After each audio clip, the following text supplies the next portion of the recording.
대선이 끝나자마자 대장동 의혹 수사를 둘러싼 공방이 가열되고 있습니다. 대장동 특검이 다시 수면 위로 떠올랐습니다.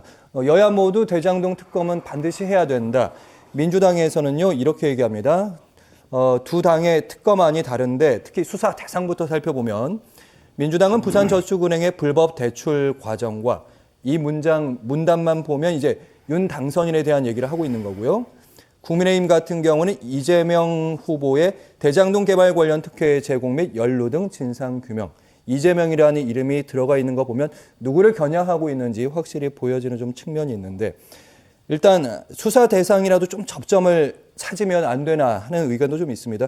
대선 당시 여야 후보 모두 다 자신과 관련된 수사를 받겠다 이런 입장을 표명한 적은 있거든요. 예, 뭐 그런 식으로 합의가 해서 좀 됐으면 좋겠는데 현재 지금 말씀하신 것처럼 서로의 그런 입장이나 이런 것들이 너무 크게 차이가 나서 사실 좀 접점을 좁히기는 좀 어려운 상황인 것 같습니다. 특히 이제 가장 이슈가 될 수 있는 게 부산저축은행 이제 문제인데 지금 부산저축은행의 경우에는 이거를 직권남용 문제로 갈 경우 이제 의율할 경우에는 이미 공소시효가 지났기 때문에 사실 수사 대상으로 하는 것이 적절한지 여부에 대한 논란이 있을 수 있습니다. 사실 물론 수사하는 경우에 따라서 무슨 특경가법이나 아니면은 무슨 좀 중한 뇌물 문제가 만약에 있다면은 그러면 공소시효가 여전히 살아 있다고 볼 수도 있는데 볼 여지도 있지만 현재로서는 그렇게 볼만한 사실은 내용이나 이런 것들이 구체적인 나온 것이 없기 때문에 다만 이제 민주당은 이런 입장인 것 같긴 합니다. 민주당은 부산저축은행이 어쨌든 출발점이기 때문에 그 출발점에 대한 내용까지 확실하게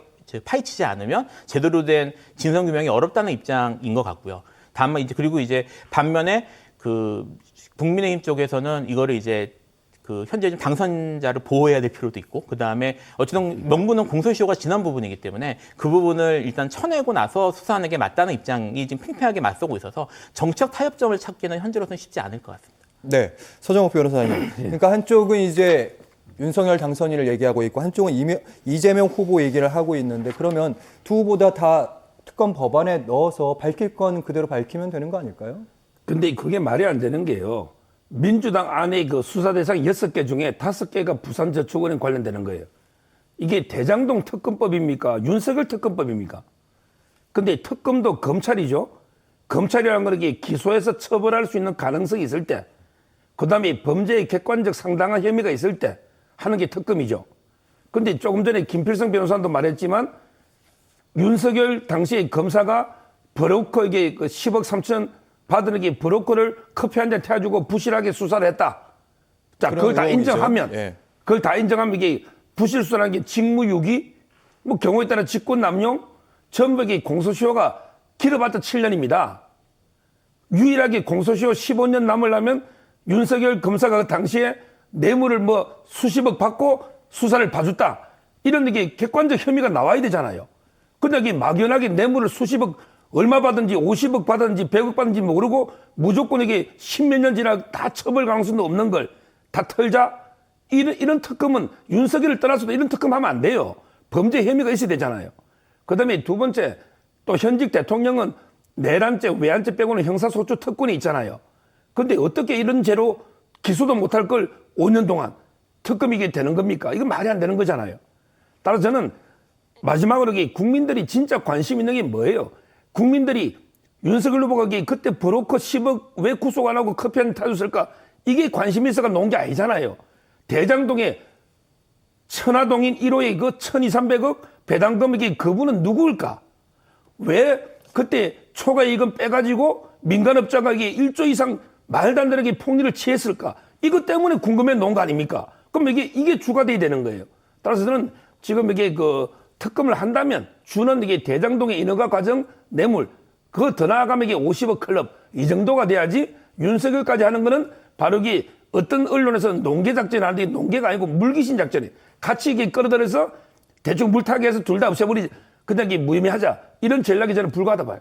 네, 어떻게 보면 유야무야 될 수도 있다 이런 말씀이신데 수사 범위에 대한 얘기도 했지만 이제 수사의 방식도 특검의 추진 방식도 여야의 좀 생각이 다릅니다. 민주당은 이제 상설 특검 얘기하고 있고 국민의힘은 별도의 법안을 통해서 별도 특검을 하자 이런 입장인 건데 상설 특검 같은 경우는 이제 시간이 빨리빨리 이루어질 수 있는 부분 아닐까요? 두 가지죠. 상설 특검이 빨리빨리 되니까 문재인 대통령이 임명하겠다는 거예요. 이게 퇴임하는 대통령이 며칠 앞두고 특검을 임명한다? 이것도 문제고요.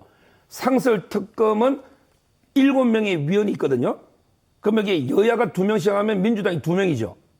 그리고 이게 법무부 차관하고 그다음에 법원행정처 차장. 이거 다 이게 대통령의 입김이죠. 법무부 차관 대통령이 임명하고 법원행정처 차장은 대통령이 지명한 김명수 대법원장이 지명하면 4명이 이미 여당 몫입니다. 여기서 이게 과연 공정하게 특검이 지명될까요? 그래서 이게 국민의힘은 별도 특검법 만들어 가지고 변협에서 2명 추천하면 대통령이 하자. 이거 아닙니까? 이게 공정하잖아요. 그래서 김기현 대표는 저는 이게 도둑놈이 도둑 잡는 수사관을 뽑자고 한다. 왜? 도둑놈이라는 게 뭐 대통령이 도둑놈이라는 게 아니고 예. 일단 이게 민주당하고 대통령이 다 이게 그 같은 집권 여당이니까 지금 이게 이재명 후보를 주수사 대상이니까 그런 이게 비판이 나오기 때문에 저는 공정성을 위해서도 이 부분은 별도 특검이 필요하다 보는 거예요. 네. 어떻게 보면 그러니까 상설특검이 이제 시간이 금방 해결되기 때문에 이번 정부의 입김이 들어갈 수도 있다. 그럼 또 반대로 이제 다음 별도 법안 특검 같은 경우에는 새 정부의 입김이 들어가는 거 아니냐. 이런 반론도 바로 가능할 것 같긴 한데 어쨌든 민주당은 자기들이 낸 특검이 이게 중립적인 법안이다. 중립적인 생각이다. 이런 얘기 하더라고요. 사실 뭐 지금 이게 이제 중립적이지 않다고 얘기하려면 현재 지금 존재하는 이른바 상설특검법, 특검법이라고 원래는 이제 공식적으로 줄여서 부르는데 특검법 자체가 불공정한 법이라는 얘기인 셈이거든요. 기존에 있는 법대로 하겠다는 얘기니까 이 특검법이 2014년 박근혜 정부 때 생겼던 법이고 지금 말씀하시는 것처럼 7명 위원회에서 사실 추천하는 거 맞습니다. 그래서 뭐 예. 법무부 차관, 그다음에 법원행정처 차장, 그다음에 변협회장, 그다음에 국회에서 지명한 4명이 7명이 2명을 추천을 하면 그중에 1명이 대통령을 임명하는 방식인데 사실 이런 식으로 하는 것에 대해서 이것이 어느 한쪽에 입김이 들어가서 불공정하다고 문제가 됐으면 이거 만들었을 때는 박근혜 대통령 때니까 사실 그들이 만들어 놓은 거를 지금 불공정하다고 얘기를 하는 겁니다. 그래서 이렇게 추천하는 방식이 불공정하다고 얘기하는 거는 사실은 좀 적절하지 않은 것 같고 다만 이제 현재 지금 특검이라는 행위 자체가 특검을 임명해서 하는 것 자체가 고도의 정치적 행위이기 때문에 지금 양쪽에서 서로 정치적 수를 보면서 노리고 서로 이게 수싸움을 하는 걸로 보시는 게 맞을 것 같고요. 뭐 어쨌든 이거 자체가 불공정하다는 지적은 제가 봐서는 적절하지 않을 것 같습니다. 네, 여기도 정치적 고려가 들어가 있다는 말씀. 이런 관측도 있습니다. 마지막 질문에 대한 답변은 두 분께 짧게 한 1분씩 정도 요청을 드릴 텐데 먼저 김필성 변호사께 먼저 질문 드리는데 일단 국힘에서 특검 수사를 받아들이지 않고 새 정부가 출범하게 되면 또 윤당선인이 또 새 특검 법안에 대해 서명을 하게 되고 특별검사를 임명하게 되면 정치 보복이다 이런 얘기도 있기 때문에 그냥 검찰 수사로 갈 수도 있다 이런 의견은요? 뭐 그럴 가능성은 충분히 있다고 생각이 듭니다. 왜냐하면 또 윤 당선자 같은 경우에도 대선 토론 과정에서 특검으로 하는 것에 대해서는 적극적인 모습을 보이지 않았기 때문에 뭐 검찰에 맡기면 충분히 되지 않겠냐. 또 검찰에 대한 신뢰도 있을 것 같고 그래서 만약에 이제 이 상태에서 만약 정권이 이제 넘어가게 되면 이제 그 대통령 취임을 하게 되면 검찰의 수사를 계속 맡길 가능성도 충분히 있을 것 같습니다. 네, 서 변호사님. 뭐 제가 봐도 이게 물론 변협에서 2명을 추천하는 거예요. 그래서 이게 대통령이 임명하기 때문에 뭐 공정성의 시비는 없지만 그렇지만 이게 정치 보복이 아무래도 우려는 윤석열은 빠져버리고 이재명 후보만 하면 있죠. 따라서 저도 이게 답은 뭐 검찰 조사를 맡겨보는 거. 단 전제가 있어요. 지금 수사팀은 개편돼야 됩니다. 지금 수사팀은 이게 6개월 동안 너무 무능했다. 수사팀을 이게 바꿔서 뭐 한동훈까지는 제가 바라지 않지만 좀 이게 객관적인 분으로 바꿔서 수사해야 되는 겁니다.